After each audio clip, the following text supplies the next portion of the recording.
Today is talking to Henry Okello Oryem, the State Minister for Foreign Affairs. There is the great gentleman, Stephen Ibida. Very good morning. How is the great gentleman doing, Mr. Okello?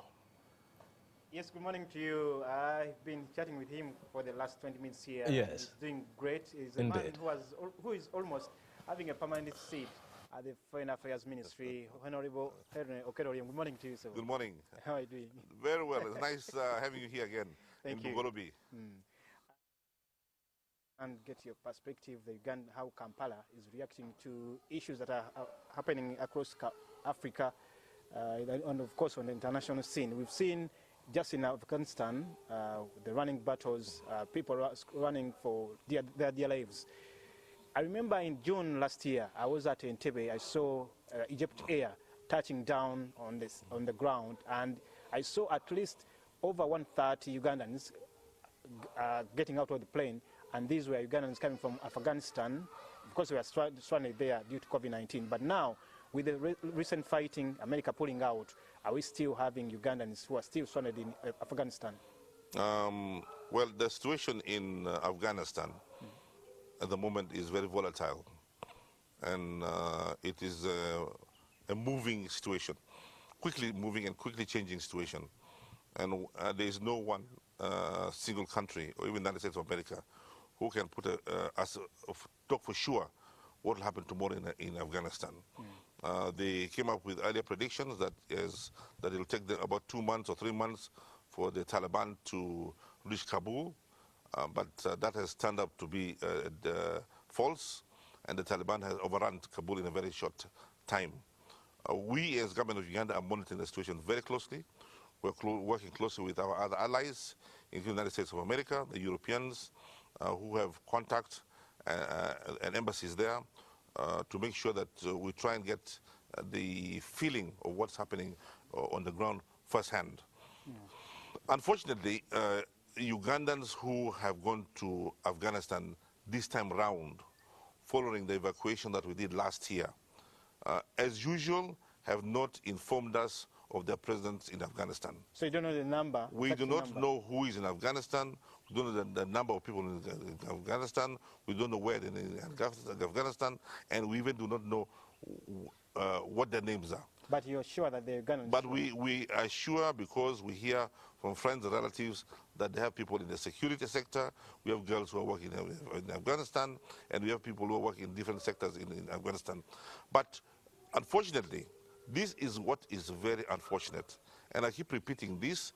I've even stated in the floor of Parliament that Ugandans have a very bad habit of not reporting or registering with the nearest Uganda embassy of their presence when they are abroad. But as a Kayaning government, can't you at least try to reach out to these recruitment agencies who take these Ugandans abroad for, of course, for Cheyo? Can you reach out to them and understand whether they sent their Ugandans? We are doing everything possible. We are doing everything possible to try and identify. It's not we're not trying. We are trying. We are trying to identify, reach out, and find out where Ugandans are in Afghanistan, and try and see how we can be able to deal with this situation. But one thing I should tell you, my dear brother, is that these people are there. The reason why it's difficult to get information is because these agencies know very well that when you take they are not supposed to be taking Uganda and Afghanistan. We don't have any agreement or signed any memorandum or contract with the government of Afghanistan, or even given the external these agencies authority to take people in Afghanistan. So they know very well that if they've taken people in Afghanistan, they've taken them illegally. So when we're now trying to get information about Ugandans from them, they're very cagey and do not want to give us information. These agencies you're working with, your international allies, what are they telling you about Ugandans? Are they telling you that maybe, because I was told that yesterday there was a plane that was supposed to touch down at Entebbe, having some Ugandans aboard? No. I think that at the moment, let us be very honest on this situation. Even the United States of America are having very big challenges in evacuating its citizens. Even the British, the Germans, and the Dutch are in a very difficult situation in evacuating their citizens from Afghanistan. Was it a mistake for US to pull out? Well, I think The Americans, as usual, have made a grand mistake. The Americans never seem to learn a lesson from these situations. This issue of, kick-ass diplomacy or trying to impose their ways of life to far-reaching community, rich and historical societies have always failed. Those adventurous policies have failed to set foot or stick in these countries. They went to Iraq, and they failed in Iraq, withdrew from Iraq. Libya. They went in Libya. If you ask an Iraqi today whether it's better off under the situation under what the Americans created or under Saddam Hussein, I'm sure they'll tell you under Saddam Hussein. They went to Libya. Libya is chaotic. And because of what they did in Libya, the Sahel, Mali, Chad, Nigeria, and all have now paying the price. These Americans are castigating, have always coming out, speaking, advising Uganda, especially the president and the government, to be, at least to adhere to the international standards, observance of human rights. The other day we saw the president coming out in what some people would say a turn of events, speaking in a different tongue. Are you surprised that the Americans, who have been telling you to observe human rights, and the UN, of course, the UN, you are now trying to speak the same language? You see, the issue of human rights is not an exclusive privilege of the Europeans. Human rights is not a favor that we do to Ugandans. Human rights is a natural obligation of the government of Uganda. What President Museveni was saying was nothing new. What President Museveni was just being emphatic on what the government of Uganda has always stood for, and stood for human rights and democracy. And this is not something that President Museveni just picked up from the blues. He has always emphasized and been very emphatic on the issue of human rights, far beyond even before he came to government. But he has been watching when the events have been unfolding, these human rights abuses. And he hasn't spoken. Even in the United States of America, there is daily human rights abuse beyond what is in Uganda. And these are individuals in any society or in any country, whatever, who makes these mistakes. And whenever they make these mistakes, then it's up to the government of Uganda to make sure that those people are brought to book, the matter is investigated thoroughly, and the individuals are held accountable. Real action on the ground. When the government does not hold those who are responsible accountable, does not bring them to book, that is when it should be concerned. And when it's a policy of any government to support and endorse human rights abuse, then it should be concerned. But the government of Uganda does not endorse, does not encourage, or in any way or form accept human rights abuse. Some critics of your government are saying that now there's a lot of international pressure after the elections because you need some funding, and now the president is rushing to say these statements because there is a lot of We have been here before. We are as strong as that Mavule tree. The president of Uganda and the NRM are not shaken by pressure from the international community. The international community will always want us, will always need us. So we don't deal under the pressures. This is Uganda. We deal and manage Uganda according to our resources, according to our abilities, and we do what is best to Ugandans. We don't do anything for the favors to those Europeans abroad. When we handle the issue of Uganda, we handle it knowing that if we make mistakes, they are our mistakes. But if we deal and accept pressure from the international community, then when they make mistakes, who takes responsibility for those mistakes that they've imposed on us? So we cannot accept pressure from the international community for us on any matter whatsoever. We listen to them, we work with them, but we make sure at the end of the day, decisions that are taken, the final decisions are ours, and if there are any mistakes, we accept the responsibilities. Let's speak about the 10-year, in the nation that is the youngest nation in the world, that is South Sudan.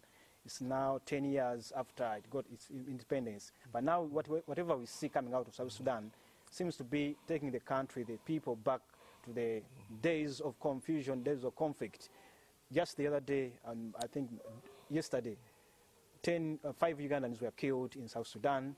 Since March, we've seen fighting, abductions and ambushes on the roads. What's happening in South Sudan? This is we are very worried about the situation in South Sudan. the government of Uganda and President Museveni in particular is the guarantor of the peace, Naivasha peace agreement, and that the guarantor of the final peace agreement that recently signed between President Salva Kiir and Riek Machar. The other person was President Bashir, who is not there now, but the government, the new leadership in South Sudan have become the guarantors of this agreement. The situation is very fluid. The situation is not very stable. Our call and wish is that all these South Sudanese who are in different factions and groups who are fighting to get power in South Sudan should give an opportunity to the final peace agreement that was signed recently. But the peace deal is failing. But because we are urging them, and we are talking to them, and we're urging to other partners and friends to talk to them and put pressure on them that they should give an opportunity to President Salva Kiir to prepare the country for elections.